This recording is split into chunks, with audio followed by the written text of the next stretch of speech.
আজকে আবারও নতুন একটি রেসিপি নিয়ে আপনাদের সামনে হাজির হয়েছি। আজ বানিয়েছি ঝিঙের কোপ্তা কারি। পুরো ভিডিও দেখার অনুরোধ রইল আপনাদের কাছে। নমস্কার বন্ধুরা, টি বিশ্বাস ভিলেজ ফুডে আপনাদের সবাইকে স্বাগতম।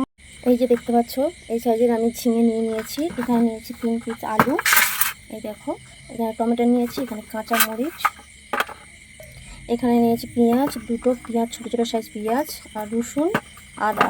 প্রথমে আমি ঝিঙেগুলোকে ফ্রেশ জলে ধুয়ে নেব। জলে ধুয়ে নিচ্ছি। এখানে আমি ঝিঙের কোনো খোসা ছাড়াবো না, শুধু শিরাগুলো কেটে বাদ দিয়ে দেব। দেখতে পাচ্ছ, এইরকমভাবে শিরাগুলো কেটে বাদ দিয়ে দেব। এই যে দেখতে পাচ্ছ, এইভাবে আমি শিরাগুলোকে ছাড়িয়ে নিয়েছি। এই দেখো, আবার এই যে শিরাগুলো থাকে না, এই শিরাগুলোকে আমি ছাড়িয়ে নেব। একটা আলুর খোসা ছাড়িয়ে নিয়েছি। খোসা ছাড়িয়ে ভালো করে জলের মধ্যে ধুয়ে নিলাম। নিয়ে আমি ভাতের মধ্যে দিয়ে দেব। এখানে যে যে উপকরণগুলো দেখতে পাচ্ছেন, সমস্ত উপকরণ আমি বেটে নেব। এখানে ঝিঙে বেটে নেব, কাঁচা লঙ্কা বেটে নেব, আদা রসুন বেটে নেব, মগজদানা বেটে নেব, জিরে মরিচ বেটে নেব। এখানে আমি পেঁয়াজ কেটে নিয়েছি, টমেটো, আলুটা আমি এরকম ডুমো ডুমো সাইজ করে নিয়েছি। বেসনটাকে আমি একটু চেলে নেব। এখানে আমি একে একে সমস্ত ঝিঙেগুলোকে বেটে নেব। এখানে আমি একটা ঝিঙে বেটে নিয়েছি, তার সাথে দুটো কাঁচা লঙ্কাও বেটে নিয়েছি। নিয়ে আমি এই বেসনের মধ্যে দিয়ে দেব। এই দেখো, এইভাবে মেখে নিচ্ছি। মানে আমি সমস্ত ঝিঙেগুলোকে বেটে নিয়েছি। নিয়ে এবার মিশ্রণের মধ্যে আবারও দিয়ে দেব। এখানে কোনো রকম জল ব্যবহার করব না। বেসনের মধ্যে ঝিঙের যে জলটা থাকবে না, সেই জলেই মেখে নেব, ডোটা তৈরি করে নেব। এবার এর মধ্যে দিয়ে দেব 1/2 চামচ লবণ, একটু আদা বাটা, একটু রসুন বাটা। একে একে আমি সমস্ত উপকরণ দিয়ে দিচ্ছি। রসুন বাটা, জিরে বাটা, আদা বাটা, বেকিং পাউডার দিয়ে দিলাম, আর অল্প একটু হলুদ গুঁড়ো। ভালো করে ফাটিয়ে নেব। কড়ার মধ্যে দিয়ে দেবো তেল। তেল গরম হয়ে গেছে, তো প্রথমে আমি একটা ছেড়ে দেখব নুন ঝালটা ঠিক আছে কিনা। সমস্ত উপকরণ ঠিক আছে, তাই জন্য আমি এখানে 1 খোলা ভাজতে দিয়েছি। এবার উল্টো পাল্টে দেব। হালকা ধিমি আছে, ভালো করে ভেজে নিতে হবে।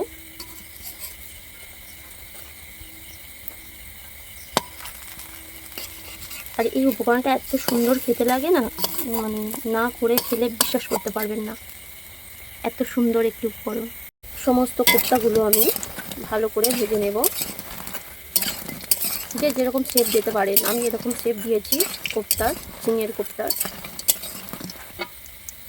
ভাজা হয়ে গেছে, এবার আমি তেল থেকে তুলে নেব।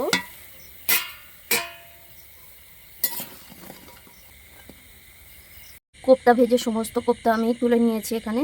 এই দেখো, কড়ার মধ্যে তেল দিয়ে দেব। প্রথমে আমি আলুগুলোকে ভেজে নেব। 1/2 চামচ লবণ দিয়ে দেব।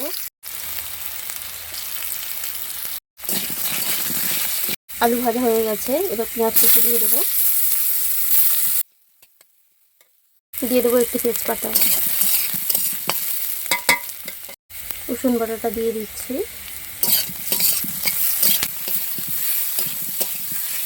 এবার দিয়ে দেবো টমেটো কুচি,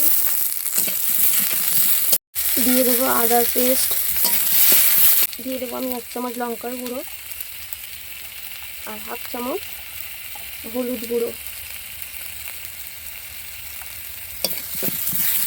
এবার এখানে আমি মগজদানার পেস্টটাকে দিয়ে দেবো। ঢাকনা দিয়ে ঢেকে দেবো 3 থেকে 4 মিনিটের জন্য।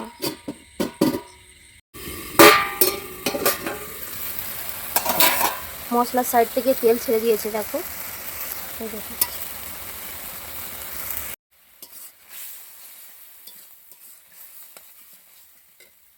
এবার দিয়ে দেবো জিরে মরিচের পেস্টটাকে দিয়ে অল্প একটু নাড়াচাড়া করে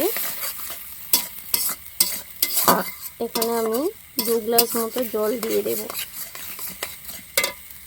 ঝিঙের তো অনেক ধরনের রেসিপি করে খেয়েছেন, কখনো ঝিঙের কোপ্তা করে খেয়েছেন? খেয়ে দেখবেন কেমন টেস্ট হয়, আর আমাকে কমেন্ট বক্সে কমেন্ট করে জানাবেন যে কেমন হয়েছিল। ঢাকনা দিয়ে ঢাকা দেবো ফুটে ওঠার জন্য। গ্রেভিটাকে গাঢ় করার জন্য এখানে আমি একটি আলু সিদ্ধ করে নিয়েছিলাম, ওই আলু সিদ্ধটাকে মেখে নিচ্ছি, ঝোলের মধ্যে দিয়ে দেব। আমি আলুটাকে দিয়ে দেব, গ্রেভিটা গাঢ় হওয়ার জন্য ম্যাশ করে রাখা আলুটাকে দিয়ে দিলাম। এবার একে একে আমি কোপ্তাগুলোকে দিয়ে দেব, এর ঢাকনা দিয়ে ঢেকে দেব 3 থেকে 4 মিনিটের জন্য।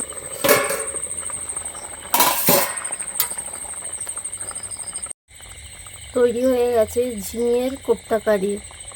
এবার ঢেলে নেব একটি পাত্রে। অতিথিদের জন্য এই রেসিপিটা বানাতেও পারেন। আর কেমন হয়েছে কমেন্ট বক্সে কমেন্ট করে জানাতে ভুলবেন না। রেসিপিটি ভালো লাগলে চ্যানেলটিকে সাবস্ক্রাইব করে রাখবেন। সবাই ভালো থাকবেন, সুস্থ থাকবেন।